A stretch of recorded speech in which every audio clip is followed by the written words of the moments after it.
नमस्कार, SB news के सभी दर्शकों का बहुत बहुत स्वागत है। मैं साक्षी निर्माण। आइए शुरुआत करते हैं आज की कुछ खास खबरों से। मैनपुरी पहुंची सांसद डिंपल यादव ने कुल 10 मेधावी छात्र छात्राओं को सम्मानित किया, तो वहीं पर सांसद डिंपल यादव ने सभी 10 मेधावी छात्र छात्राओं को लैपटॉप व प्रशस्ति पत्र देकर सम्मानित किया।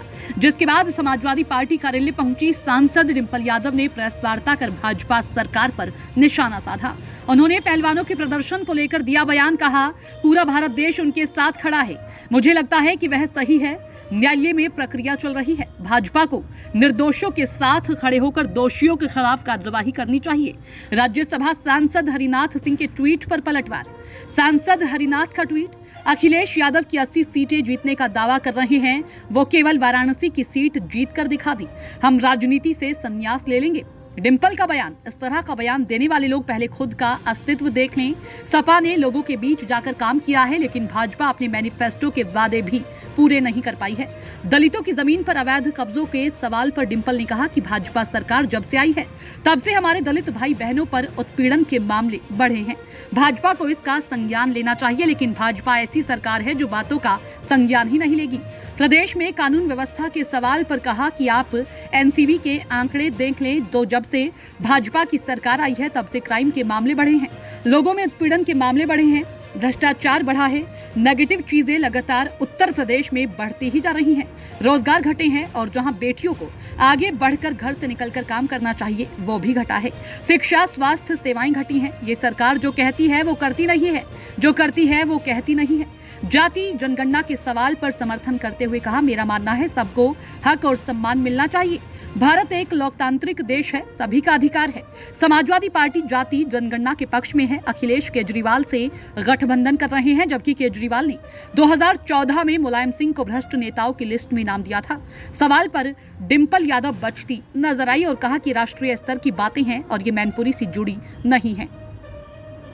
को यहाँ मैनपुरी से हराया गया है और कैसे वोटिंग को 3:30 बजे तक खींचा है और कैसे अभद्र तरीके से हमारे प्रत्याशी और उनके पति के जो लोधी समाज के हैं उनका अपमान किया है यहाँ के प्रशासन ने। तो मैं समझती हूँ जनता तैयार है इस बार भारतीय जनता पार्टी को सबक सिखाने के लिए और सीख देने के लिए। सांसद जी, राज्यसभा सांसद ने एक बहुत बड़ा बयान दिया है। उन्होंने कहा है, राज्यसभा सांसद हरनाथ सिंह, उन्होंने कहा है कि अगर अखिलेश यादव बनारसी से 2024 में एक सीट जीत जाते हैं तो मैं राजनीति से इस्तीफा दे दूंगा और राज्यसभा सांसद से। मैं समझती हूँ कि जो लोग हैं जो इस तरह की बातें कर रहे हैं उनका खुद का क्या अस्तित्व है पहले वह देख लें। समाजवादी पार्टी ने लगातार लोगों के बीच में जाके काम किया है और जो भी हमारा मैनिफेस्टो रहा है उसे पूरा करने का 90% हम लोगों ने काम किया है। और मौजूदा सरकार अगर आप देख लेंगे और जो जिनकी आप ये बात कर रहे हैं अगर आप इनका भी देख लेंगे तो जो इन्होंने बातें कही हैं, जो इनकी पार्टी ने बातें कही हैं, वो धरातल में उतारने का काम आज तक नहीं कर पाएंगे ये लोग। हमने देखा है कि महिला पहलवानों की जो आप बात कर रहे हैं, पूरा भारत देश उनके साथ खड़ा है क्योंकि मुझे लगता है कि वह सही है। मेरी अपनी यह राय है और जो भी न्यायालय द्वारा प्रक्रिया होनी चाहिए वो हो रही है। एफआईआर हुई है और मैं समझती हूँ एफआईआर के दम पे अब भाजपा को इस पे कदम आगे बढ़ाकर जो निर्दोष है उनके साथ खड़े होकर और जो दोषी है उनके साथ कार्रवाई करनी चाहिए। सांसद है यहाँ पे और यहाँ पे दलितों की जमीन पे लगातार कब्जे हो रहे हैं। राष्ट्रीय अध्यक्ष जी ने भी कहा था कि यहाँ की अगर रस्सी उठा के देखी जाए तो ज्यादातर यहाँ के बीजेपी के लोग भूमाफिया निकलेंगे। आप लगातार भाजपा की सरकार जब से आई है हमारे दलित भाई बहनों पे, हमारे पिछड़े वर्ग के उत्पीड़न के मामले लगातार बढ़े हैं और महिलाएं भी इन उत्पीड़न मामलों से बची नहीं है। तो मैं समझती हूँ कि भाजपा को इन सब बातों का संज्ञान लेना चाहिए, लेकिन यह सरकार ऐसी सरकार है जो बातों का संज्ञान ही नहीं लेगी। मैम, लगातार समाजवादी पार्टी जाति जनगणना स्टडी में हत्याएं हो रही हैं। अगर आप एनसीबी के आंकड़े निकाल लेंगे, जब से भाजपा की सरकार आई है तब से आप देखेंगे कि लगातार क्राइम के मामले बढ़े हैं, लोगों के उत्पीड़न के मामले बढ़े हैं, भ्रष्टाचार बढ़ा है। तो यह सब चीज़ें जो नेगेटिव चीज़ें हैं वो लगातार उत्तर प्रदेश में बढ़ती जा रही हैं और रोज़गार घटे हैं। जहाँ बेटियों को आगे बढ़ चढ़ के घरों से निकल के काम करना चाहिए वो घटा है। जहाँ शिक्षा का सवाल है, स्वास्थ्य का सवाल है, सभी सेवाएं जो और अच्छी होनी चाहिए थी वो घटी हैं। तो मेरा मानना है कि यह सरकार जो कहती है वो करती नहीं है, और जो करती है वो कहती नहीं है। समाजवादी पार्टी लगातार जाति जनगणना की बात कहती है, जबकि भाजपा जाति जनगणना से दूर भाग रही है। क्या इनको डर है कि 2024 में अगर जाति जनगणना हो जाएगी तो हमारा जो काला चिट्ठा? मेरा मानना है कि सबको हक और सम्मान मिलना चाहिए।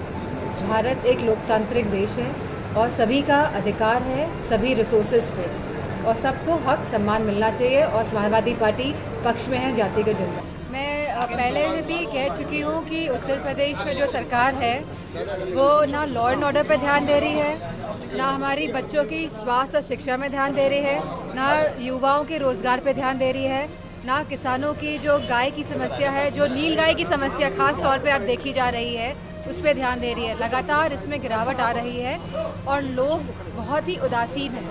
मैम, 2 हत्याएं जिस तरीके से, एक तो अतीक वाला मामला रहा हो या लखनऊ जहां राजधानी है, सबसे ज़्यादा यहाँ शासक से लेके सब कुछ वही मौजूद रहता है। बिना शासन और प्रशासन के इस तरह की घटनाओं को अंजाम नहीं दिया जा सकता है। मेरा पूरा मानना है कि इसमें शासन और प्रशासन की अहम भूमिका रही है, और हम सब जो यह हुआ है, एक हिंदू होने के नाते जिस तरह का हम ये देख रहे हैं उत्तर प्रदेश में, मैं इसकी कड़ी निंदा करती हूँ। फिलहाल की खबरों में इतना ही। आप देखते रहिए ASB न्यूज।